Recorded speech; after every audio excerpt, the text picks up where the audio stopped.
bonsoir à tous. On est très heureux de vous accueillir dans notre musée des Marines.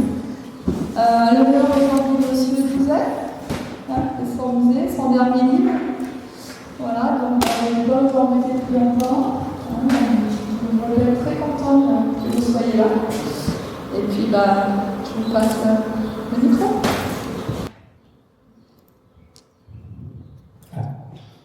Donc le travail que je vais vous présenter va prendre environ 1 heure ou 1 heure et quart. Ça représente environ 10 à 15 ans de travaux et de recherche. Alors bien entendu, le souvenir de Serrières, tout simplement parce que nous allons utiliser des souvenirs du passé pour parler aujourd'hui de certaines choses qui sont du présent. Le blason de Serrières, il semblerait qu'il y en ait 2 ou 3. J'ai pris celui qui semble le plus officiel en héraldisme. Alors, Serrières, je ne vais pas vous faire l'injure de vous parler de votre propre commune. C'est un pays, c'est une commune, c'est une bourgade dont on a pu retrouver les origines depuis les plus profondes, les plus anciennes. Je ne vais parler que très brièvement que des étapes dans le temps où nous avons pu avoir des preuves, c'est-à-dire des témoins du passé, des tessons ou des vestiges. Le plus loin où nous avons pu remonter, c'est le néolithique. Alors, le néolithique, nous avons pu situer cette époque parce que sur Serrières, nous avons trouvé du côté du château, celui qui est en haut, qui est appelé Château Fort. À proximité, nous avons trouvé ce qui a pu être une table en pierre, un dolmen, écroulé, mais toutes les pièces semblent y être, et on pense tout simplement que la table a été réutilisée en empierrage lors de la construction du château dit fort en haut. On va passer directement au celtisme. Nous n'avons rien trouvé en vestige entre les deux. Des vestiges celtes, oui. Souvent, les vestiges que nous avons pu récupérer, photographier ou voir, sont des témoins du passé qui ont été récupérés par des ingénieurs de la DDE ou des travaux forestiers, ou en tout cas des travaux mécaniques, techniques ou à la main dans le secteur de Serrières. Du celte, il y en a. C'est pas du celte, c'est pas le rond de la lame de Vix, évidemment, mais on a quand même trouvé des éclats de bronze et des morceaux de bijoux en bronze. C'est du celte. Ensuite, du celte, nous allons passer aux Gaulois, bien sûr, et puis, forcément, qui dit Gaulois, dit Romain, puis gallo-romain. On va faire une sorte d'assemblage, parce que là, les choses vont s'accélérer. C'est pas aux gens de Serrières, et notamment de la mairie, que je vais apprendre un grand secret que de dire que souvent, les pelleteuses, les tractopelles remontent des vestiges romains. Je crois que les derniers ont été remontés il n'y a pas si longtemps que ça. Donc il y a une occupation qui est logique le long de la vallée du Rhône. Évidemment, les Romains installaient des villas, des points fortifiés. Et puis nous allons montrer, nous quittons l'Antiquité, et nous allons montrer dans le Moyen-Âge, par la toute petite porte, celle du début, avec un personnage dont on n'entend plus parler. J'ai 75 ans. Et sur les manuels scolaires de mon enfance, jusqu'à l'école primaire, il était question du premier roi de France, un certain Pharamond. Pharamond s'est éteint et a disparu des livres d'histoire et de l'histoire en général. Pharamond, donc effectivement, de cette époque, on est au tout début de l'époque visigothique, il a été trouvé également le long du ruisseau et le long du Rhône, des vestiges. Il faut se méfier des vestiges qu'on va remonter du Rhône parce que si on les trouve à un emplacement, ça signifie qu'ils arrivent pas là. Donc il ne faut pas être trop hâtif dans les lieux de découverte. Charles le Magnifique, plus connu sous le nom de Charlemagne, et ce sera la dernière étape dans notre chronologie, parce que c'est à partir de cette époque que nous allons entrer curieusement dans ce secteur de Saint-Sornin. En effet, à l'époque de Charlemagne, donc on est au IXe siècle, et un petit peu plus loin, on va trouver l'intervention d'un certain Girard de Roussillon. Les orthographes de Girard vont varier, mais la tonalité, c'est Girard. Et c'est donc en 1870 que ce personnage va s'illustrer, et à Vienne, et ensuite à Serrières. Voilà, donc nous sommes à Vienne, un des vieux blasons de la ville de Vienne. On est en 870. Girard de Roussillon est le responsable, est le seigneur de Vienne. Son épouse l'assiste tant que faire se peut, puisque lorsqu'il n'est pas là, c'est elle qui prend les commandes des troupes qui sont en Vienne. Donc c'est là qui est très active dans la vie, même militaire, de Vienne. Il n'empêche que ce pouvoir partagé entre la ville de Vienne et Girard de Roussillon semble faire ombrage à différents personnages. On va pas épiloguer là-dessus, sinon on y passerait plus d'une heure, voire plus d'une journée. C'est Charles le Chauve. Charles le Chauve a des visées sur Vienne, et puis il semblerait qu'en même temps il ait des œufs à poulet avec Girard de Roussillon. Il va assiéger Vienne. Le siège ne va pas être très tumultueux, mais néanmoins il va durer, et ils vont convenir, Charles le Chauve et Girard de Roussillon vont convenir d'une reddition honorable de la ville. Charles le Chauve et Girard de Roussillon et son épouse. Alors, les conditions de cette reddition pour rendre la ville de Vienne, Charles le Chauve va proposer une reddition honorable, pas si mal que ça. Évidemment, Girard de Roussillon va perdre sa ville, mais il va avoir, les conditions sont les suivantes, il va pouvoir quitter la ville, et il va pouvoir quitter la ville avec une barge, d'un modèle que nous allons voir, et ce sont des barges très grandes à cette époque, ce sont des barges de transport, et Charles le Chauve lui propose 2 barges. Il va pouvoir emmener, les conditions sont un peu insolites, tout le mobilier qu'il veut, de la partie qui lui appartenait à Vienne, son trésor, alors par trésor, on va éviter de fantasmer, c'est simplement la trésorerie, c'est ce qui permet de payer les troupes, le matériel, la vie pratique, l'intendance d'une société, d'une communauté. C'est le trésor, donc Girard de Roussillon va partir avec l'intégralité de son trésor, des valeurs, et puis son personnel. 2 barges vont être nécessaires.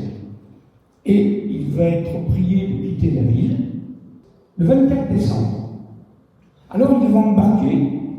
J'ai choisi cette illustration parce qu'on va voir que petit à petit, elle risque de nous conduire dans le local, ou en tout cas le quartier de Saint-Sornin. On est le 24 décembre. C'est le dernier jour pour certaines religions, pour certaines traditions. C'est ce qu'on appelle les Lupercales. Elles finissent le 24 et elles vont faire intervenir un personnage qu'on appelle Saturne. Et voilà, donc j'ai voulu illustrer cette fête. C'est un tableau qui nous fait penser aux travaux de Nicolas Poussin. Pour les païens, pour le paganisme, mais en fin de compte, païen ou paganisme, ce n'est pas des choses abominables. Le païen, c'est celui qui habite le pays. Ce sont les traditions, le folklore et ce qu'on appelle les rumeurs locales. Donc c'était quelque chose de très important juste en Antiquité. Et puis les traditions sont tenaces, ça va se prolonger quand même un petit peu. Allons-y. Jusqu'à, bien sûr, que la chrétienté envoie ses évangélisateurs et quelques évangélisatrices sur la Gaule afin d'imposer la nouvelle religion. Elle va se superposer en différents endroits et en différents personnages. Évidemment, les Lupercales, Saturne, les Saturnales finissent le 24 décembre, et la nuit du 24 décembre, où meurt Saturne, eh bien, naît l'enfant Dieu. Évidemment, je dis enfant Dieu, ce n'est pas pour faire dans le tube, c'est simplement pour illustrer un événement qui d'ailleurs va nous permettre ensuite de bien situer le calendrier. Voilà. Donc l'un meurt, l'autre naît. Gérard de Roussillon va s'en aller de Vienne, et pour la petite histoire, bien entendu, là on est à l'extrémité de la propriété viennoise médiévale, et ce qui est marqué par la flèche à Vienne, aujourd'hui a été détruit. C'est pour ça que nous l'avons souligné avec une flèche. C'était les vestiges d'un fort qu'on appelait le fort de Gérard de Roussillon, ou, plus agressif, le fort du diable. Parce qu'il veut se débarrasser de son chien, l'accuse de la rage. C'est tout ce qui reste de l'endroit où Gérard de Roussillon avait une propriété viennoise. Ceci pour illustrer que nous sommes à Noël. On approche de Noël. C'est la veillée de Noël, c'est la réveillon, et évidemment, c'est un moment de grande festivité. Il n'y a pas grand mal, puisque en Antiquité, nous avions les fameuses Lupercales, où là c'était vraiment un débridement complet. La religion va permettre certains tumultes, mais pas jusqu'à certains débridements. Voilà. Donc là, ici, on a une illustration des barges de cette époque, des sortes de péniches à fond plat qui fonctionnaient pour ralentir la marche lorsqu'on descendait le courant. Il y avait des ancres, des cailloux qui étaient amarrés à des chaînes et qui ralentissaient à la commande la vitesse de la barge. Un peu comme avec une montgolfière, on va lâcher du lest si on veut aller un peu plus vite. C'est sur deux bateaux comme ceci que Gérard de Roussillon embarque son matériel, armes et bagages. Il va descendre, et puis, évidemment, ça paraît un peu incongru, mais nous sommes le 24 décembre, et cette nuit-là, effectivement, c'est la naissance de celui de nuit. Et ce sont de grandes réjouissances. Alors on fait ce qu'on appelle le réveillon. On fait bombance, et on imagine mal. Gérard de Roussillon et son épouse sont extrêmement croyants. Pour eux, c'est imparable que de célébrer Noël. On imagine mal célébrer sur une barge en pleine nuit et en pleine navigation, déjà descendre le Rhône à cette époque avec des appareils comme ceux-ci, c'était déjà suffisamment hasardeux, voire dangereux. Donc si en plus de ça on fait la fête et le Gérard sur la barge, ça peut poser des problèmes.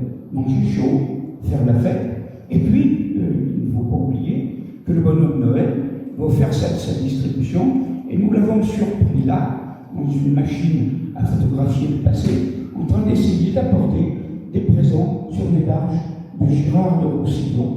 C'est une plaisanterie. Parce que Gérard de Roussillon, lorsqu'il était à Vienne, ne passait pas son temps à bailler au cornet, mais la chronique nous rapporte qu'il était curieux du pays, qu'il visitait les alentours, et puis, bien entendu, il descendait, même un peu plus bas que Serrières, mais à Serrières, si on regarde les chroniques religieuses de ce qui va devenir un prieuré ici, sur Saint-Sernin, eh bien Gérard de Roussillon va y aller de son écho. Il va financer non seulement le prieuré, mais ensuite il va fortifier ce hameau. C'est pas un hameau au départ, ce n'est pas un village. Alors bien entendu, on va douter. Ça se saurait s'il y avait eu des fortifications. Oui, n'oubliez pas petit bout de pêche. Voilà. Donc, à partir de là, pendant quelques minutes, c'est mon hypothèse, elle n'engage que moi, et comme toute hypothèse, elle attend d'être démontée par une autre, ou simplement nous montrer que c'est faux. Mon hypothèse, c'est qu'il ne peut pas descendre en pleine nuit de Noël, et même si c'était simplement dans une nuit ordinaire, n'oublions pas qu'à la Noël, on est au solstice d'hiver, c'est-à-dire les journées les plus courtes et les nuits les plus longues. La nuit de Noël, du 24 décembre au 25, est la nuit la plus longue de l'année. Il fait nuit très vite, et puis à cette époque, il ne fait pas très beau. Donc descendre, je l'ai dit tout à l'heure, descendre le Rhône sur des embarcations chargées jusqu'à Rabord, en pleine nuit, avec tout ça, surtout tout se sait. Hein. Le téléphone arabe fonctionne merveilleusement. Et à partir de là, des brigands, des malandrins peuvent se dire que c'est une proie facile d'arraisonner deux barges qui descendent d'une façon pénible le Rhône. La manœuvre ne peut pas être rapide, on peut s'en emparer, jeter les gens par-dessus bord, et puis se sucrer dans tout ce qui a quelque valeur, surtout le trésor de Gérard de Roussillon. Donc mon hypothèse, c'est qu'il a senti venir le vent. C'était un homme qui était précautionneux. Peut-être a-t-il financé le prieuré et puis quelques fortifications que nous allons voir avec un projet. Pourquoi ne se serait-il pas arrêté en cours de route pour pouvoir s'élever une nouvelle de 1000 sous-bois sur la terre ferme, sur une terre bénie, une sorte de halte buvette. Voilà, Gérard de Roussillon et Berthe, son épouse. Elle va le suivre très fidèlement tout au long de leur vie historique, et puis parfois, quand même, relativement turbulente. Le siècle de Vienne n'a quand même pas été une partie de plaisir. Et lorsque Girard est allé chercher des renforts, pendant 15 jours, voire 3 semaines, eh bien, son épouse, Berthe, va prendre le commandement des troupes, et une main très ferme. Voilà, donc on peut penser qu'après cette nuit, peut-être, a-t-il allégé un des bateaux? Possible, on ne sait pas. C'est une hypothèse, c'est un fantasme, ce serait sans doute trop beau pour être vrai. Et puis, ils vont redescendre jusqu'à Avignon. C'est la fin, c'est le terminus de cette odyssée fluviale sur 2 énormes barges. Là, Gérard va s'enfermer dans une propriété qu'il a dans ce secteur, et puis on n'entendra plus parler. Il va s'illustrer par ailleurs, et je pense qu'ils vont s'approcher très très près de la religion. C'est la fin de cette navigation. Alors évidemment, un des membres de notre équipe a réussi à retrouver, il y a une quinzaine d'années, à mon avis, la seule représentation en sculpture de Gérard de Roussillon et de son épouse. C'est une représentation qui est très intéressante pour l'histoire, parce que bien entendu, ils sont dans des costumes locaux d'hommes et de femmes, et évidemment, dans des endroits religieux. Alors voilà, bien entendu, ce petit plan, je pense que nombre d'entre vous doivent le connaître. Il est tronqué pour le moment, oui, il n'y en a que la moitié. J'ai choisi Saint-Sornin, et puis en bas, c'est le Rhône. Voilà, hein. On est au XVIIe siècle, milieu du XVIIe siècle. On peut dire jusqu'au début du XVIIe siècle, il n'y a pas de grands changements. Et ça nous donne l'importance du hameau. Bien entendu, au centre, on va trouver l'église, celle où nous sommes, et le secteur qui est autour va former un bloc. Et c'est dans ces bâtiments qu'on va retrouver des traces de fortification. Alors avant ces fortifications, demandons-nous qui est Saint-Sornin. Donc là, on a une illustration de Saint-Sornin dans le secteur de Toulouse, où il va finir ses jours d'une façon extrêmement douloureuse, en martyr, attaché à des taureaux, qui vont courir dans les rues, et qui, bien entendu, vont lui faire passer un triste dernier quart d'heure. Saint-Sornin. Pour la deuxième orthographe, Saint-Sornin. Ils sont cousins. En tout cas, celui-ci est représenté avec un livre fermé et une clé. Alors, on ne va pas faire dans l'ésotérisme, je vous rassure. Mais le livre fermé, c'est ce qui est ésotérique. Et lorsque le livre est ouvert, c'est ce qui est exotérique. Les clés sont évidemment le système d'ouverture qui permet d'entrer dans une cité, dans une autre vie, ou dans certains détails. Pourquoi pas entrer dans un certain savoir? Ça peut être un savoir religieux, un savoir laïque, un savoir mécanique ou un savoir populaire. Et puis, Saint-Sornin. Saint-Sornin, on a entendu 2 fois Saint. Il y a une troisième solution. Nous avons vu tout à l'heure la reddition de Vercingétorix à Jules César. Et puis, le long du Rhône, il n'y a pas 10 km ou 20 km sans qu'on trouve des vestiges romains. Ici, nous montrons c'est une illustration évidemment, des légionnaires romains en train d'organiser un camp retranché. Pourquoi ai-je choisi cette illustration? Parce que, on sait, de Vienne et au-delà du Champagne, du Pérou et tout le long du Rhône, eh bien, il va y avoir des propriétés, des villas, du commerce, une voie romaine. Et Rome est très pointilleux, très strict sur l'ordre. Et l'ordre, c'est la légion. Les légions sont des militaires. Mais un petit peu comme notre moderne légion étrangère, ce sont des militaires qui n'ont pas peur d'aller au combat, mais lorsqu'il faut remonter les manches et faire du terrassement, ils sont partants. D'ailleurs, au demeurant, la légion défile avec une hache sur l'épaule et un tablier en peau qui descend très bas pour pouvoir travailler à l'abattage des végétaux. Alors, j'ai pensé à ces légionnaires romains parce que les légionnaires romains sont très, je dirais pas religieux, sont très superstitieux. Les Romains disposent d'un panthéon religieux extrêmement riche. Et parmi, pour les légionnaires, il y a Mithra. Mithra est ce dieu qui permet qu'un légionnaire reçoive son baptême avec du sang de taureau qui lui coule dessus dans une fosse. Et c'est le culte à Mithra. Mais, si vous regardez sur Internet quelques détails sur le culte à Mithra, eh bien Mithra, il est la nuit de Noël. Ça fait de plus en plus de monde pour une seule nuit. Mithra naît effectivement dans une grotte en prime.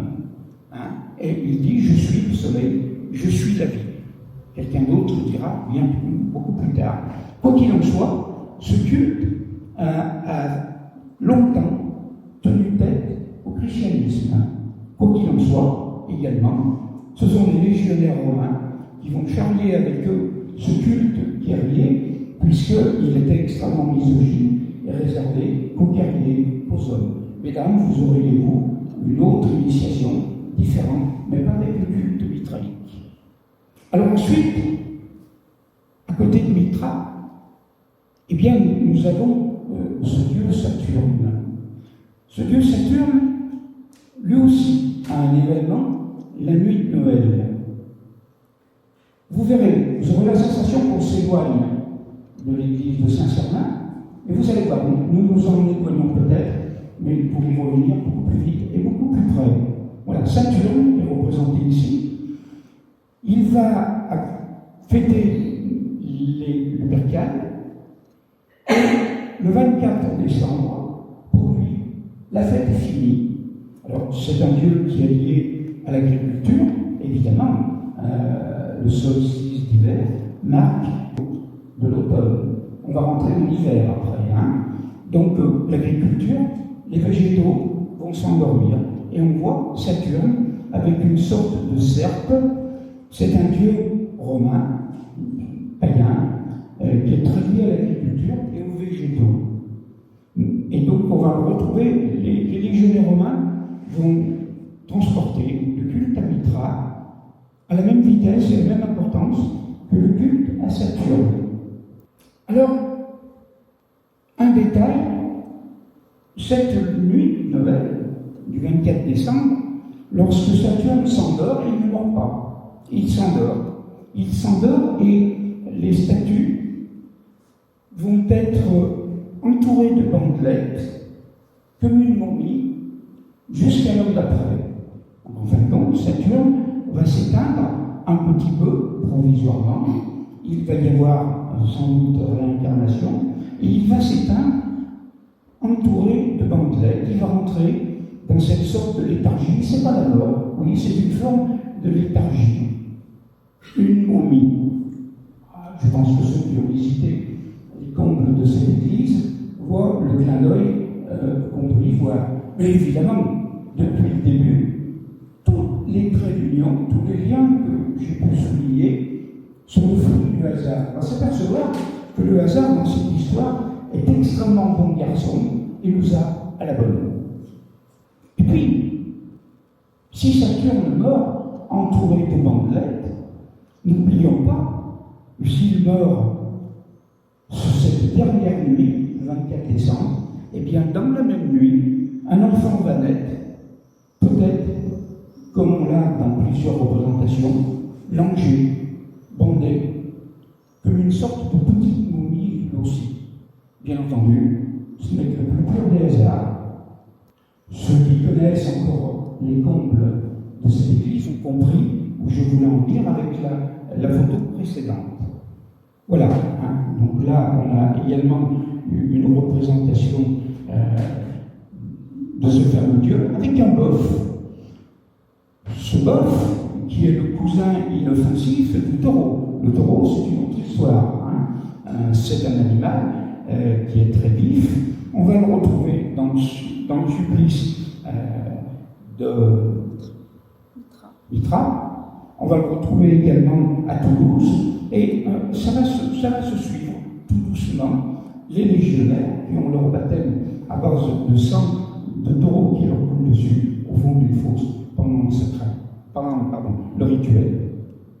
Gérard de Roussillon était-il au courant de tous ces détails? C'est un homme et son épouse. C'est un couple qui sait lire, écrire et qui dispose d'une grande culture, d'une grande éducation.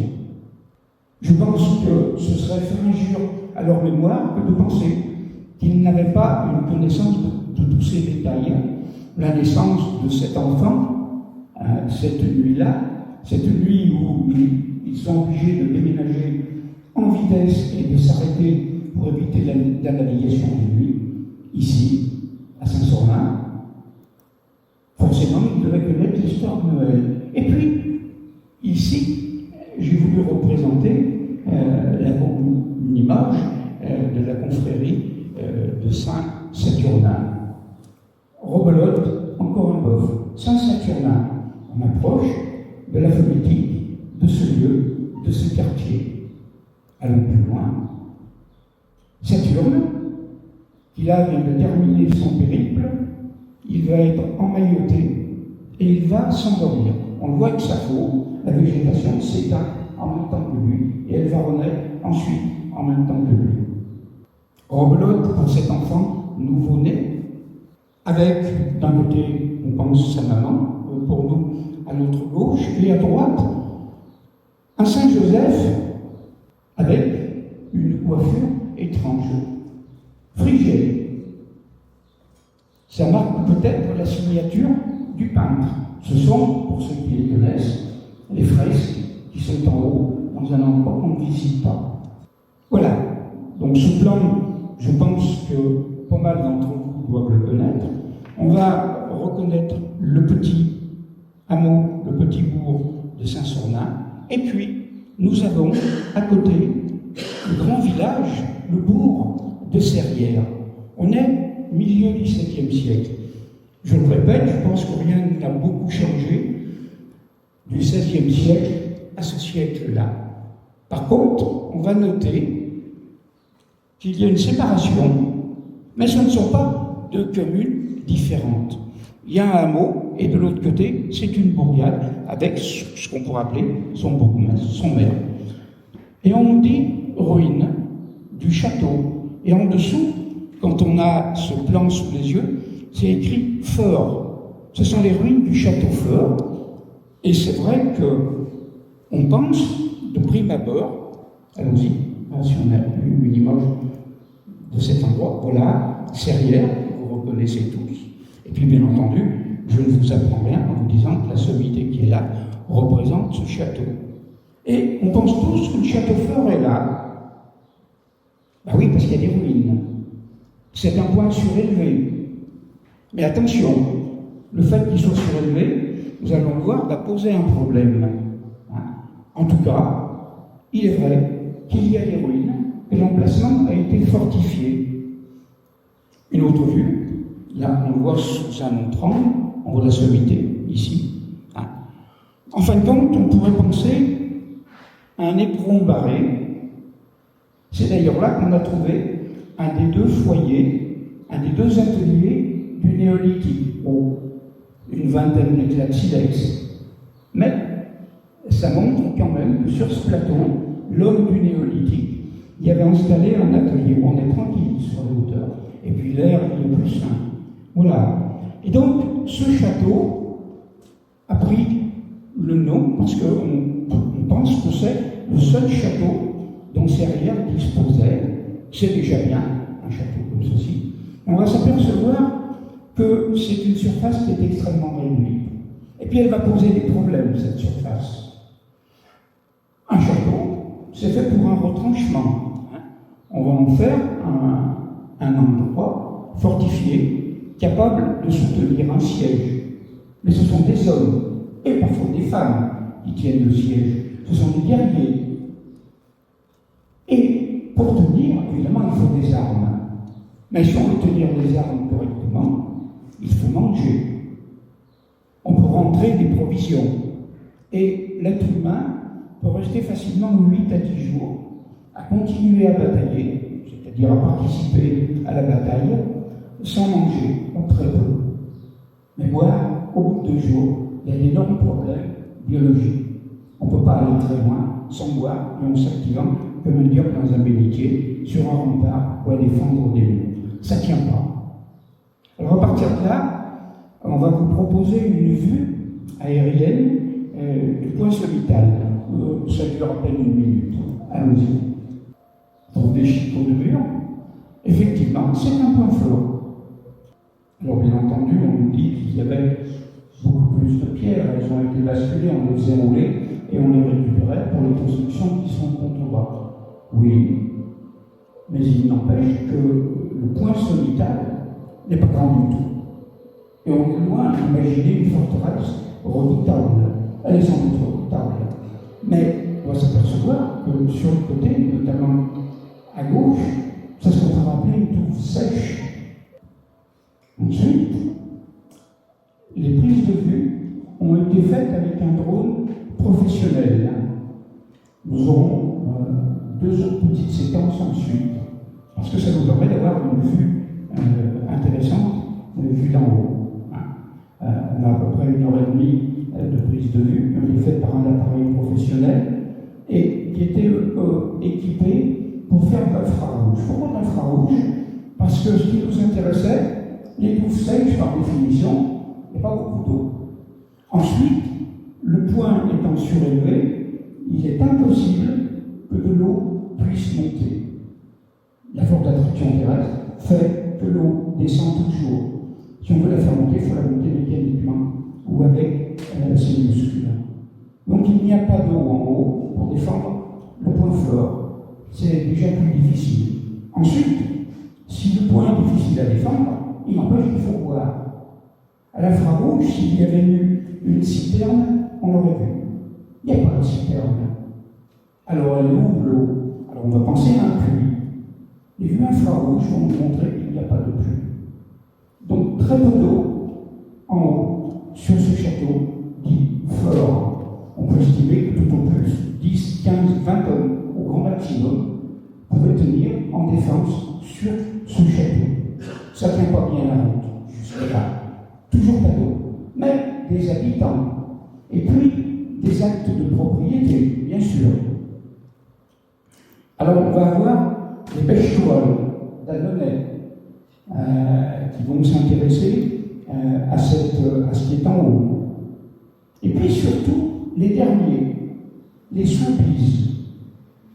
Bien entendu, de cette famille, il reste cette superbe cheminée. Là, je n'ai utilisé qu'une vue de carte postale, mais lorsque vous partirez, vous pourrez contempler la cheminée à l'échelle 1 et l'original. Ce qui nous permet de voir que c'est une cheminée d'apparat. Il y a les armoiries, mais si on regarde bien, je pense que les 2 chaises et la grosse lanterne et les chenets ont été mis là à l'époque où on a fait cette carte postale. C'est une carte postale. C'était pour faire, je dirais, c'est pour faire joli. Mais on s'aperçoit que par rapport aux chaises, cette cheminée n'est pas grande.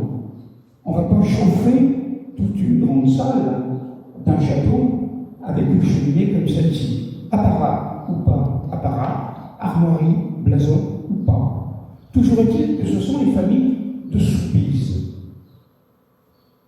Alors, Soubise, on entend Soubise, mais on va entendre Soubise qu'on écrive avec un Z, comme est l'orthographe de cette famille nobiliaire, ou plus intéressant, plus symbolique. Le père Soubise. Alors le père Soubise, c'est pas un tenancier des gargotes au bord du fleuve. Non, non. Le père Soubise, c'est celui qui va créer le mouvement des compagnons charpentiers. C'est lui qui va monter ce compagnonnage, comme on va trouver le compagnonnage, et ensuite les maîtres qui vont aller tailleurs de pierre. Il y a une fraternité. Alors je vous ai fait grâce d'une autre image, parce que je ne voulais pas qu'il y ait d'amalgame ou malentendu. On nous dit que le père Soubise, d'ailleurs on voit en bas, le petit texte, ami de Maître Jacques. Qui est le Maître Jacques? Ben, c'est Jacques de Molay. Alors je ne voulais pas qu'il y ait d'amalgame avec le Roland. Voilà, c'est pour ça que j'ai choisi cette image populaire où on voit le père Soubise tout seul, mais c'est le patron, c'est le maître des compagnons charpentiers. Alors, ce père Soubise, avec la même orthographe, vous savez aussi bien que moi que dans la langue française, il n'y a pas de faute d'orthographe sur les noms propres.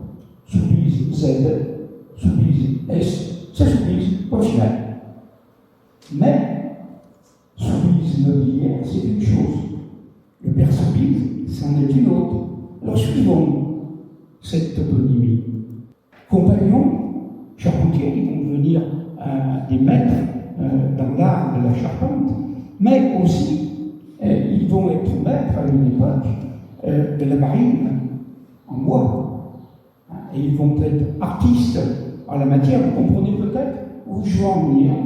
On a suivi les Soubise, on a suivi cette cheminée qui finit sa vie paisiblement dans le musée des mariniers. Ici, elle a toute sa place, elle est très belle. Dans ce décor, elle ne dénote pas, et le décor ne lui fait pas honte. Voilà, c'est où nous sommes. Et si vous voulez vérifier ce que je dis, vous n'aurez qu'à lever la tête.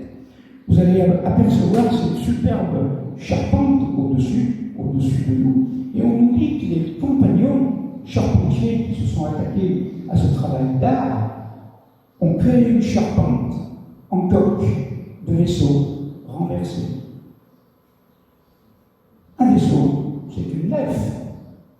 Et dans cette église, au-dessus de la nef, il y a la charpente d'autres nefs faites pour une navigation de l'esprit, navigation fluviale, maritime. On peut tout imaginer.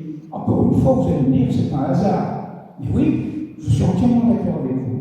Ce n'est qu'un pur hasard. Et il se purifie au fur et à mesure que nous avançons. Saint-Sornin, on revient à Saint-Sornin, évidemment, puisqu'on ne l'a pas quitté. Et puis, ce plan aussi, vous pouvez connaître, qu'on trouve sur Internet très facilement. Alors, il y a quelques gribouillons. Ça vient des archives départementales de l'Ardèche. On ne peut pas m'accuser de sottise ou d'imagination débordante. Pour ceux qui se sont intéressés au cadastre de céréales, sont passés, d'ailleurs je crois qu'il est à la mairie, ou du moins cette reproduction, et on va voir que j'ai apporté dessus des gribouillons, parce que c'est difficile pour moi, sur Internet, de faire un tracé régulier. J'ai pourtant une trentaine d'années de table à dessin, parce que j'étais dessinateur, mais rassurez-vous, je n'étais pas architecte, je n'étais que brouillon, mais mon architecte, il m'avait appris, il m'avait dit, tu sais, avant de travailler du crayon, il faut travailler de ses yeux. Alors, les tracés que vous voyez ici sont ce que nous avons trouvé comme possibilité d'un rempart, de points fortifiés. Et ils ont un point convergent ici. En gros, de cet endroit partent plutôt à l'imparfait. Notez que l'imparfait est le temps de l'homme imparfait. Et il y avait là, autrefois, 3 souterrains qui partaient. Mais s'ils partaient, ils arrivaient. Alors par souterrain, là, encore une fois, comme pour le trésor, on ne va pas fantasmer. Un souterrain, c'est une possibilité de circuler. On va pouvoir rentrer des armes, de la nourriture, du matériel. On va pouvoir faire la malle aussi, ou faire rentrer des courriers. Avant tout, c'est un système pratique, comme le pigeon voyageur, ou comme nos modernes postes, transmission-réception, militaire, indispensable à la défense et à l'organisation d'un point fortifié. 3 galeries. La voie ferrée passe là maintenant. Donc la première galerie est fermée rapidement parce qu'au moment où on a tracé la voie ferrée, tout s'est écroulé. Mais on y rentre encore sur plusieurs mètres. Une deuxième galerie, ici, qui se dirigerait, on dirait, en direction de l'église. Mais non, elle va s'arrêter là, parce que là-dessous, on a trouvé des magasins. Alors, magasin, c'est pas une épicerie, une droguerie, un marchand de chemises ou un boulanger. Donc, ce qu'on appelait autrefois un magasin, c'est un local, un entrepôt qui est de plein pied. N'oubliez pas, puisque vous êtes de Serrières, que vers la voie ferrée, à certains endroits, on a surélevé pour le talus de la voie ferrée de plus de 3 mètres à certains endroits. Donc, il y a eu une époque, certains endroits qui sont maintenant souterrains étaient de plein pied. Donc c'était des magasins. Et là, comment en a-t-on la certitude? Tout simplement parce qu'un jour, un ouvrier qui travaillait là, en montant un échafaudage, est descendu de 4 mètres de profondeur. Et il a fallu au service d'urgence d'intervenir sur site. Et il a fallu 8 heures pour le sortir, après avoir rafistolé comme on pouvait, il était cassé. Après ce que j'ai vu, il avait pratiquement plus d'une vingtaine de fractures, et les médecins ne donnaient pas cher de sa peau. Il s'en est bien sorti, tant mieux pour lui. Et on est sur un endroit qui est un véritable fromage de gruyère. Et puis, il y a cette grande galerie qui, elle, rejoint le ruisseau. Le mot. Elle le rejoint, ça fait beaucoup. Et on est quand même sur un trajet, on dirait, en gros 200 mètres, un peu plus de 200 mètres. Comment on est-on sûr? Mais c'est pas très compliqué. On ne fait pas dans l'empirique. Je n'ai rien contre l'empirique, mais dans des recherches comme celle-ci, il faut éviter. Il faut éviter le pendule, les baguettes et Madame Irma. Et sa boule magique. On va se contenter, dans un premier temps, de fumigènes, type SNCF, qui dégagent une fumée rouge, épaisse, visible de loin, et on le lance à l'entrée, par là. Et le fumigène va se répandre dans sa galerie. Et il ressort. Et un jour, parmi les visiteurs au début de l'ouverture du musée, un des visiteurs m'a dit, mais oui, j'étais là, près du ruisseau, vers le musée, quand j'ai vu sortir des fumerolles rouges. C'était pas de la magie, c'était pas le diable lourd, c'était pas Saturne, non, c'était même pas Mitra, c'était tout simplement le fumigène. Donc la galerie existe encore, mais peut-être trop dangereuse pour qu'elle puisse être exploitée. Toujours est-il qu'on va largement sous Saint-Cernin, sous l'église des Mariniers, et par la suite, on s'est aperçu qu'effectivement, on a la certitude que là-dessous, il y avait au moins un grand caveau, pas des petites tombes, un caveau. Ce qu'on appellera, si on veut faire dans le mystère, la crypte. Continue. Alors, de ce bâtiment, d'où partent les souterrains, en fondation, on a quand même des murs, 1,60 m de fondation. Pour des maisons comme celle-ci, qui sont très bien construites, 60 cm suffisent largement comme fondation. Si on va au-delà, c'est qu'on va avoir besoin de murs, je dirais, fortifiés. Et nous sommes là en présence de ce qu'on appelle une armoire romane. Alors on va imaginer, armoire romane, armoire normande, on va imaginer l'armoire de nos grands-mères avec des chemises, des serviettes, des draps, des habits, des chaussettes, en bois, l'armoire, pas les chaussettes évidemment. Et on est un petit peu étonné de trouver là une armoire romane, tout en pierre, les montants, le fond, le bas et le haut. Et on voit effectivement le très bel arc du roman qui est ici, dans la feuillure, qui reçoit une porte très épaisse. On s'aperçoit au beau que c'est une porte métallique. La langue française est une langue qui, parfois, en un mot, va nous donner l'idée de plusieurs phrases, voire souvent beaucoup plus. C'est une armoire. Écoutez bien ce mot, parce qu'elle est petite, cette armoire. Elle est à peu près à 80 cm du sol, elle démarre. Tout au plus, elle va faire 1,20 m, 1,40 m de haut, sur 60 de large, et puis surtout, elle est romane, et entièrement en pierre, dans un mur qui a été mesuré. Si on prend les mesures de l'autre côté et du côté de cette armoire, on a quand même des murs de 1,80 m, 2 mètres. Ça fait beaucoup pour une maison de campagne. Mais on est sur du roman. On est peut-être sur le premier rempart, sur ce qu'on appelle la chemise. Et en fait, donc, qu'est-ce qu'on mettait dans cette armoire? Des torchons, des chaussettes, des chemises de nuit, des pantalons? Non. Si vous écoutez bien le terme armoire, c'est l'endroit où le Seigneur ne rangeait pas ses slips, mais ses armes. C'était l'armoire. Elle était dans le mur, de façon à ce qu'on ne puisse pas la forcer ou la violer bien facilement. Il fallait d'abord arracher la porte. Et on voit les serrures qui étaient, et les fermetures qui étaient tout autour, en bas et en haut. Et on s'en aperçoit parce que dans la feuillure, il y a de la rouille. Donc le bois ne rouille pas. Il ne peut pas faire des taches de rouille. Donc on est bien là, à cet endroit, dans les 2 étages de sous-sol, il y a les 3 souterrains qui partent, non pas en direction de la chapelle où on est, dans l'église où on est dessous, en tout cas. C'est une armoire romane et il en existe très peu d'exemplaires. Merci le hasard, bien entendu. Mais on ne va pas trouver que des armoires. Une rapière, toujours dans le même secteur. Alors, bien entendu, j'ai mis du blanc tout autour, de façon à ce qu'on ne puisse pas voir, je le reconnais, l'endroit où la photo a été prise. Parce qu'avec ce qu'il y a autour, on pourrait peut-être l'identifier facilement, et on n'a pas envie que l'histoire de cette arme puisse déborder. Toujours est-il qu'elle a été trouvée dans le sol d'une de ces galeries, notamment celle qui est à la région de Saint-Sornin. Là aussi, les cartes postales vont bon train sur Internet. Qui n'a pas vu ces cartes postales?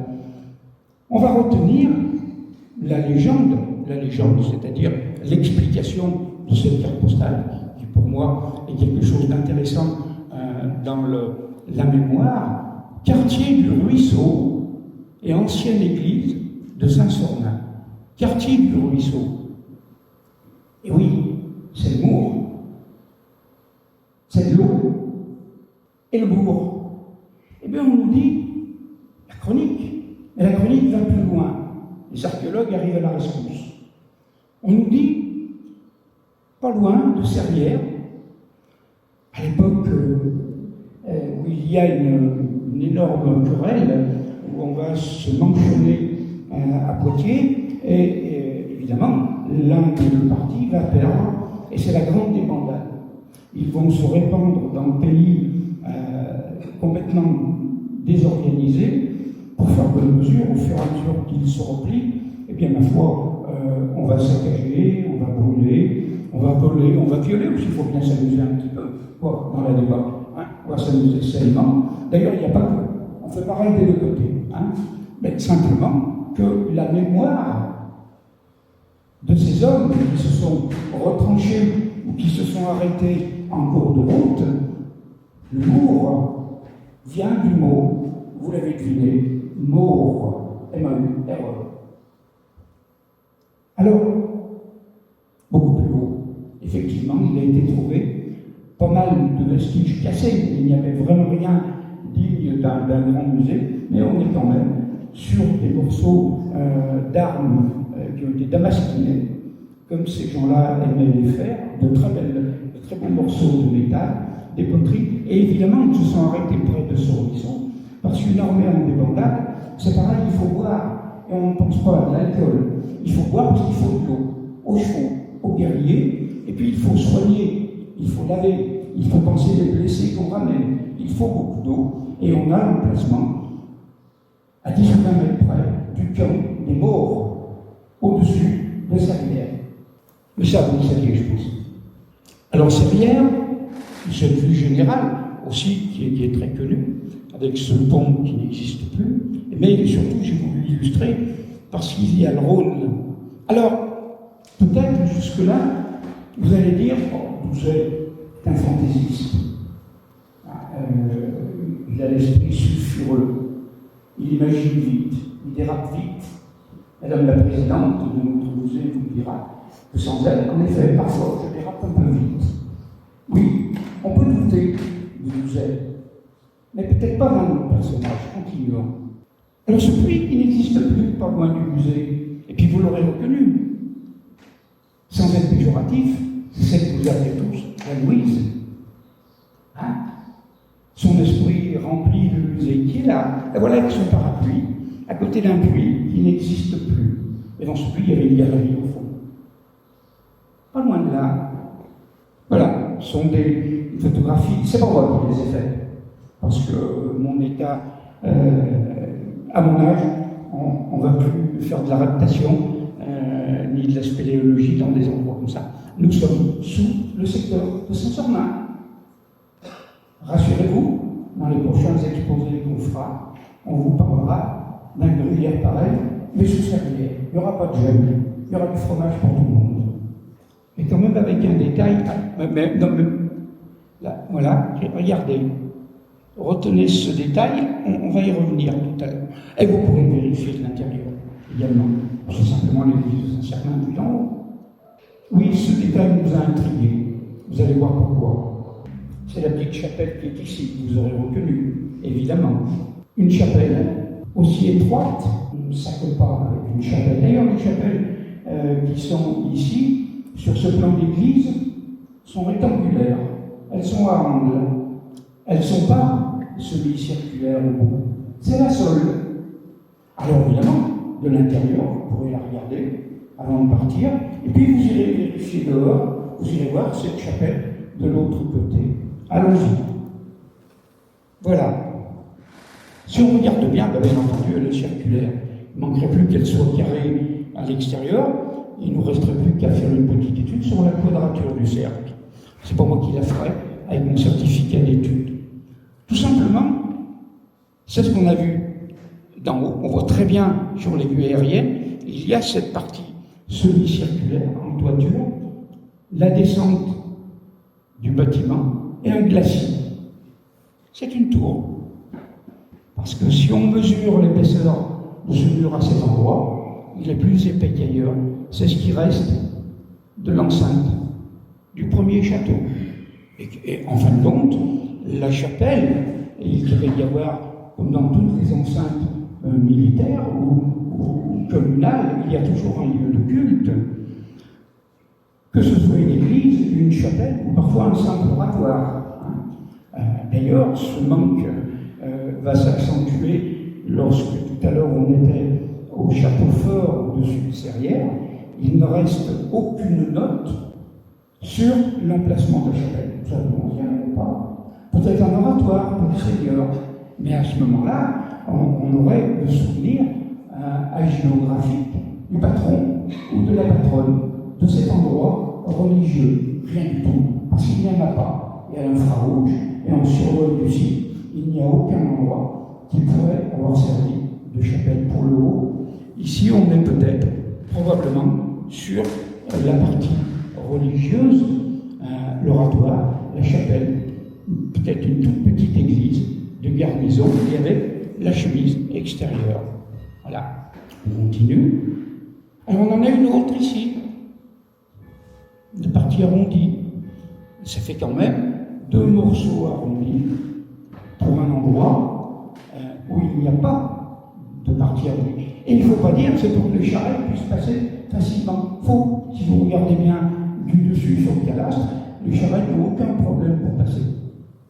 C'est donc une volonté de construction. Ce sont des tours, tout simplement, tout bêtement. On continue.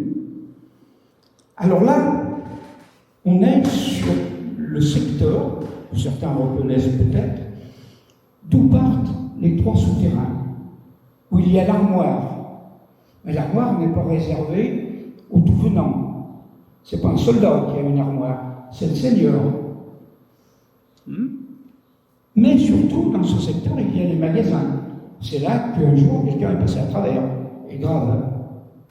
Et il y a une dizaine d'années, lorsque ceux qui ont fait des travaux dans ce secteur ont voulu l'enfiler à la grande barre qui sert de prise de terre en cuivre et qui fait 1,20 m de long, hop, la première barre, en tapant, est partie.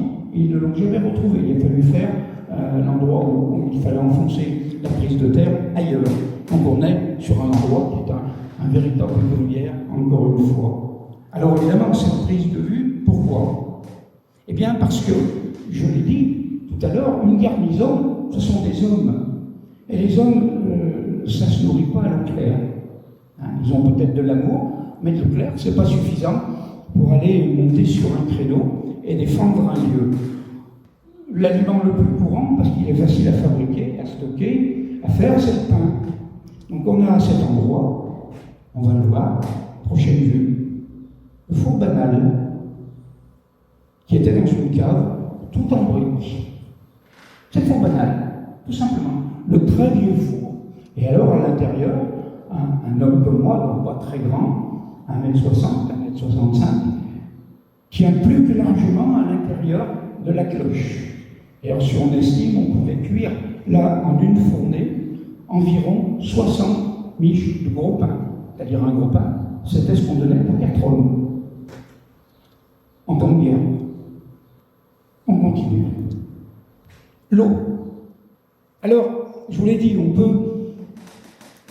peut douter des hypothèses. Certains diraient c'est une douzetterie avancée. Bon, c'est pas méchant. Et puis, on peut rêver. Mais, si André Douzet a la capacité de rêver, je vous proposerai à partir de là un autre personnage qui vous fera moins rire et moins moquer. Un certain monsieur Cuminal. Évidemment, aller en face de sa mémoire et ricaner en traitant d'un vieux farceur et d'un vieux rêveur, c'est pas très élégant, il n'avait pas cette réputation. Et M. Cuminal nous explique que le Rhône venait battre le cœur de l'Église. Je ne sais pas s'il a fait un jeu de mots en disant que le Rhône venait battre le cœur pour dire que le cœur battait. Je ne sais pas. Mais quand je lis M. Cuminal, il avait parfois l'esprit, non pas poète, mais qui pouvait libérer. Hein. Quoi qu'il en soit, il observe et il nous dit oui, le Rhône arrivait jusque là. Bon, ça tout le monde le sait. Hein. On sait que le quai n'était pas à l'emplacement où il est, il était beaucoup plus près, hein, la 86. Voilà. Et ces bateaux, on voit qu'il y a une grande roue, c'était les moulins. Et oui, à Servières, il y avait 2 énormes bateaux moulins. C'était simple, on amarrait ces embarcations qui ne naviguaient jamais, et puis entre les deux, il y avait des roues qui tournaient et qui activaient les moulins brûlés. Mais il s'est trouvé que dans une association dont nous avons fait partie à une époque, il y avait un monsieur qui se prénommait Philippe, qui s'occupait de voitures, et qui avait les documents de son arrière-grand-père, propriétaire d'un des 2 moulins à Servières. Ils ont brûlé, on ne trouve plus rien. Alors on va dire, oui, enfin on peut trouver des moulins n'importe où. Hein. C'est bien écrit Moulin de Saint-Clair, c'est très possible. Mais est-ce que c'est vrai? Est-ce que vous n'êtes pas encore en train de vous aplater? Passons à l'image suivante, revenons sur cette même image. Et regardons ici les 2 moulins amarrés et considérés comme des propriétés cadastrales. Parce qu'elles étaient là de tout temps, aussi loin que les archives cadastrales et les terriers et les contois ont existé, il y avait des moulins, bien entendu, parce qu'ils ont brûlé. Ensuite, on va s'apercevoir qu'on peut faire de la farine avec autre chose que des moulins à eau. Mais ce n'est pas une plaisanterie. Et regardez, il y a un grand bâtiment ici, un bâtiment fluvial, et un autre plus petit, revenons en arrière. Le grand et le petit. Mais ça, je pense que cette image, vous deviez la connaître aussi. Merci, monsieur Cuminal. Allons-y. Voilà, maintenant, il est temps Peut-être commencez-vous à trouver le temps long. Revenons encore une fois vers l'église Saint-Sornin de ce beau quartier. Et puis, regardons les détails architecturaux, ils sont très intéressants. On a du roman ici, on en a ici, on en a dans le clocher. Et ici, on a un autre style. On a déjà évolué, on a dépassé le roman, on est sur le gothique. Il y a une évolution dans le bâtiment. Et on imagine, M. Cuminal, disant que le Rhône venait battre le cœur de l'église. Peut-être pas sous les murs, mais bien à 1 mètre ou 2. Et à partir de là, on va s'apercevoir, lorsqu'on suit le quai, qu'à certains endroits, on a d'énormes épaisseurs de murs. Elles ne sont pas là pour retenir l'eau autrefois. Tout simplement, c'était les murs d'un rempart, c'était la première chemise. Alors maintenant que nous avons l'extérieur, approchons-nous de la fin de cette petite diversion, de cette petite causerie. Votre serviteur, qui bataille tant qu'il peut à se déplacer dans des couloirs et des montées et descentes d'escaliers, et puis bien entendu ce que vous connaissez tous, le dépôt des mandules. Encore une petite vue, ça fait beaucoup. Alors on nous dit que on a plusieurs solutions. On nous dit que lors des crues du Rhône, tout ça remontait, je dirais pas joyeusement, mais c'était très ennuyeux, peut-être déjà pour l'odeur, dans un esprit de salubrité, et aussi dans un esprit de respect de ce qui reste de nos semblables. Ne nous faisons pas d'illusions, nous allons finir comme eux. Et peut-être ça nous ferait de la peine de savoir qu'on va nous jeter dans une fosse, nous écrabouiller, sans autre forme de procès, même si ce n'est pas un procès religieux. Mais on est là sur plusieurs centaines d'êtres humains, très peu d'enfants. C'est les Mandulons. Nous y reviendrons sur les Mandulons une autre fois. Rappelons-nous, quand on voit l'état où ils sont, ça nous rappelle les momies. Les momies, ça nous rappelle Saturne. Mais ce n'est qu'un hasard, forcément. Cette carte postale, ossuaire de l'église Saint-Saturnin. Saint-Saturnin, celui qui, à la fin de son année, va être comme une momie. Bien entendu, ce n'est qu'un hasard. Pourquoi un photographe aurait-il fait dans l'ésotérisme du bazar? Voilà. Alors pourquoi je pense qu'il sera toujours très difficile de satisfaire la curiosité des touristes. C'est impossible d'emmener quelqu'un là-haut sans prendre des risques. 2, 3, 4 personnes peuvent se déplacer en faisant très attention. Vous imaginez les jours où il y a un plein quart de touristes, 70 personnes qui arrivent ici, c'est très bien. Les aménagements sont faits pour une visite parfaite, dans des conditions de sécurité parfaites. Vous les imaginez monter? Pour ceux qui connaissent, et je pense qu'il y en a beaucoup ici qui ont déjà emprunté ce couloir, on ne descend pas en courant et on ne monte pas en courant. Je ne crois pas. Donc, on ne pourra jamais visiter. C'est bien dommage, parce qu'en dehors des Mandulons, il y a quand même quelque chose de pas mal. Continuons. La visite devient compliquée. On est encore sur du roman. Quand on regarde l'architecture, l'appareillage de maçonnerie, on est toujours sur l'église primitive. On est sur le roman. Une partie des fresques, je pense que beaucoup d'entre vous les ont vues, notamment les personnes administratives. Mais on va s'apercevoir qu'elles sont dans un parfait état. Certains détails sont parfaitement visibles. On a l'ange ou l'archange qui sonne de la trompe, on a des visages qui sont complets, qui sont d'une finesse, c'est extraordinaire. Et on a ça au-dessus. Et voilà. Là, ça va nous permettre de dater ces fresques. Ah oui, les dater comment? Bien entendu, on ne va pas utiliser le carbone 14. Les archéologues feront un travail beaucoup plus profond, beaucoup plus fin et beaucoup plus sérieux que le nôtre. Je vous l'accorde. Mais quand même, en attendant, regardons. Vous avez vu ce petit personnage? Alors, lorsqu'on a montré ces photos, on nous a dit, les plus audacieux nous ont dit, ils sont dans des scaphandres.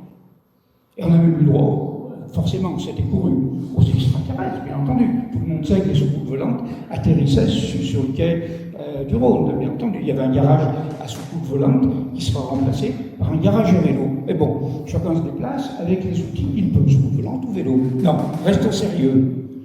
Vous avez une tête ici, une tête là, et il y en a 6 ou 7 autres. Alors, c'est tout simplement des haubers. Ce sont des hommes d'armes dans une côte de maille avec le camail. C'est le haubert complet qui va de la tête au tibia. La forme du camail et le fait que ce soit une côte de maille vont nous permettre de reconnaître l'époque à laquelle on utilisait ce système. Allons-y. Voilà, une reconstitution. Alors, enlevons-lui son bouclier, enlevons-lui sa hache de guerre, son cimier, et nous avons la côte de maille des personnages qui sont dessinés. La côte de maille a un intérêt, bien entendu, un intérêt guerrier. Ça arrête des flèches, ça arrête des coups assénés avec une épée ou même une petite masse. C'est toujours ça de prix sur un champ de bataille d'avoir une côte de maille. Oui, mais si vous regardez même sur Internet, le port de la côte de maille, autrefois, était quelque chose qui était réservé à l'élite, l'aristocratie.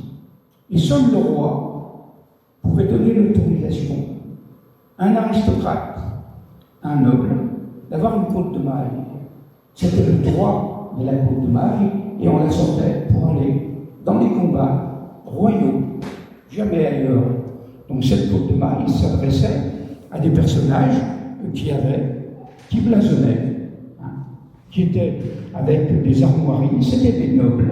On n'est pas là pour philosopher sur la noblesse, on est là pour étudier ce détail sur cette fresque et cette forme de côte de maille qui va nous permettre de reconnaître que c'est une côte de maille qui était en vigueur à l'époque de Charlemagne, 850, 870, Serrières, Saturnin, Girard de Roussillon.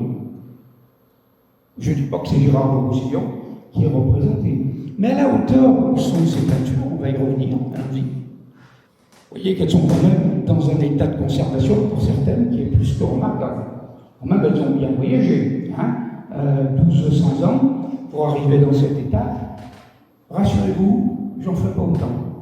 Mais toujours est-il que c'est quelque chose de remarquable. On retrouve l'aspect de la coiffure phrygienne. Mais que représente cette scène? Et puis à l'endroit où elles sont en hauteur. C'est ce qu'on pourrait appeler facilement une chapelle haute. Alors la chapelle haute, bien entendu, souvent on la met en hauteur. Mais elle n'a pas le titre de haute, parce qu'il faut monter des escaliers pour y aller. Non, c'est la chapelle haute, parce qu'elle est réservée à l'aristocratie. C'est la noblesse, voire même la haute noblesse qui va rentrer dans ces chapelles. Elle est là-haut, et seul en y montant, on peut voir ces fresques. Alors aujourd'hui, on dit, ben oui, il y avait beaucoup de solutions pour y aller. Mais à l'époque où l'église était ce qu'elle était, l'accès à la chapelle haute était normal, je dirais pas confortable, mais normal. Il n'y avait rien d'extraordinaire. D'ailleurs, si vous réfléchissez au petit exposé qu'on vous a proposé, c'est simplement l'histoire ordinaire d'un passé extraordinaire. Ce personnage féminin, avec cette sorte d'amphore étrange, cette urne, est-ce qu'elle contient de l'eau, de l'huile, du vin? Est-elle réservée à une vie pratique, usuelle, ou un rite? On ne sait pas. Et bien malin qui ne pourra jamais nous le dire. Mais en tout cas, toujours est-il, on s'aperçoit que ces images sont quand même dans un bel état. C'est une mémoire. 12 siècles, c'est quand même pas rien. Regardez à nouveau le détail de la côte de maille qui couvre la tête, la hauteur par rapport à moi, et les ouvertures, les éclairages qui sont romans. On est sur probablement l'église primitive. Voilà, c'est la plus belle photo que nous ayons, avec les détails les plus visibles. Alors on revoit le personnage féminin avec son urne en haut. Ici, eh bien, on a la naissance avec la maman et le papa de l'enfant Jésus. À côté, il semblerait que ce soit son premier pain.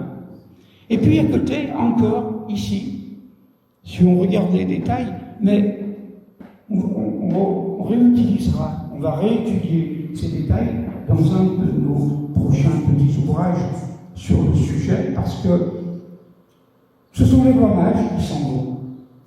Et à cette époque, 800, 850, les peintres, ceux qui faisaient des fresques, on est sur une fresque, savaient donner de l'expression et de la vie aux personnages qui étaient représentés. Et on s'aperçoit, quand on va regarder en détail ces visages, à part l'enfant Jésus qui semble complètement détaché de cette histoire, tous les autres, que ce soit sa maman, que ce soit les guerriers, ils ont l'air extrêmement préoccupés. Les sourcils sont comme ça. Ils sont préoccupés. L'artiste a su rendre l'expression, et d'ailleurs, dans les détails de ces guerriers en courte de maille, ils ont tous leur arme et la particularité des armes carolingiennes qui étaient sous la courte de maille, ne dépassaient que la fusée, que la garde de l'épée. Le fourreau et la lame étaient dans la courte de maille elle-même. Difficile de leur arracher. Et on en a un qui a la main sur le pommeau de son épée, un autre qui la tient comme on tiendrait une guitare, et un autre qui regarde la scène. Enfin, ils ont tous un air sévère, grave, voire inquiet, y compris la maman. Joseph et le petit Jésus sont complètement détachés. Et les rois mages partent en faisant la gueule. Le peintre ne les a pas loupés. Ils n'ont pas l'air très contents de leur voyage. Alors, en plus de ça, on va les compter. Alors là, évidemment, on voit mal, parce qu'on aurait pu faire le sujet que des fresques ce soir. Si on nous le demande, on le refera, plus en détail. Mais on a là 1, 2, 3, et un quatrième qui est derrière la colonne, et on voit le cheval qui avance. Ça ferait 4 personnages, 4 rois mages. Bien sûr, comme les 3 mousquetaires, ils étaient 4. Les 3 rois mages étaient peut-être 4, avec un quatrième dont on a oublié l'identité. Et pour ne pas avoir les réduits, on dit, oh mais non, ils n'étaient que 3. Ça suffisait bien, d'ailleurs, au moral. Pourquoi pas? Voilà. Quand même, ces fresques méritent un petit détour. Et puis, un autre détail architectural. On est là sur un oculus qui a été obstrué. Ici, c'était l'oculus qui est là aujourd'hui et qui a été déplacé parce qu'il n'était pas là. D'ailleurs, quand on regarde l'architecture et son appareillage, son tableau circulaire d'ici, il est plus large d'un côté que de l'autre.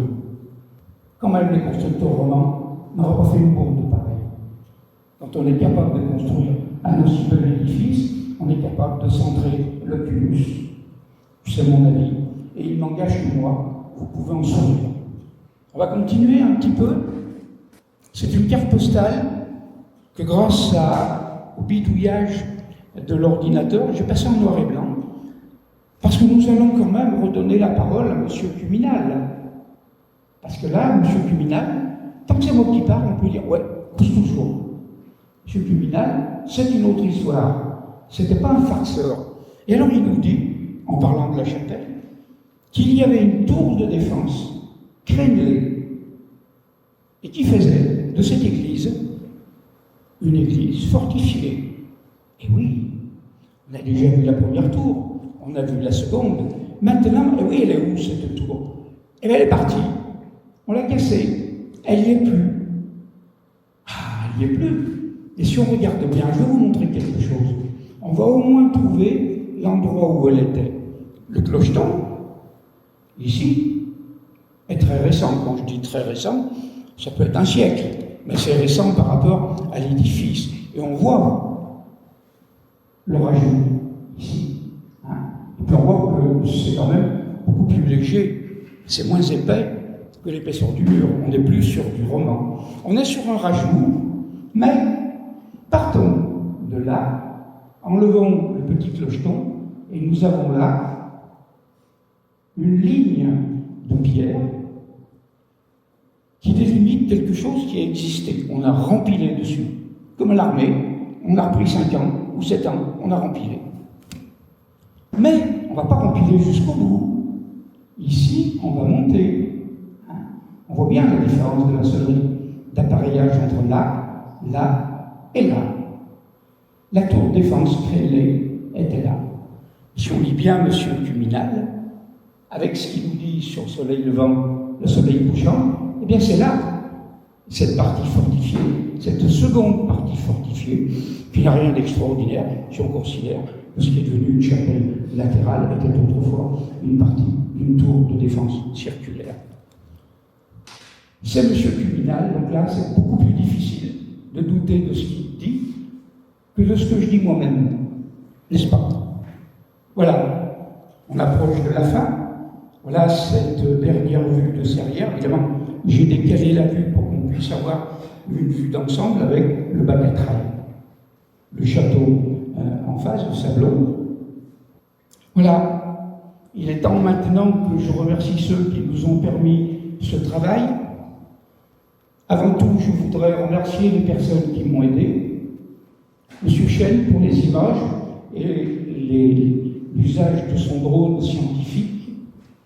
Ensuite Alain. Ensuite Jean. Ensuite Madame la Présidente du Musée de l'Étrange. Et moi-même. Et puis, il est temps de remercier ceux qui ne sont plus ici. Gérard de Roussillon, Jean-Luc Ortega, qui nous a fait confiance depuis le début, qui nous a aidés, conseillés, poussés. Et pour nous, sa mémoire reste entière. C'est comme s'il était toujours avec nous. Et puis les 3 Louises, que vous connaissez bien mieux que moi.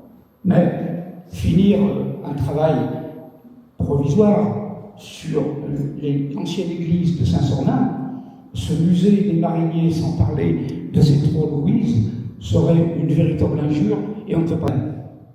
Donc c'est tous ces personnages que je remercie du fond du cœur, tout comme je vous remercie de votre patience et de votre indulgence pour les travaux que nous avons pu vous présenter ce soir. Merci encore d'être venus si nombreux et aux organisateurs de nous avoir permis cette activité ce soir. Merci mesdames et messieurs.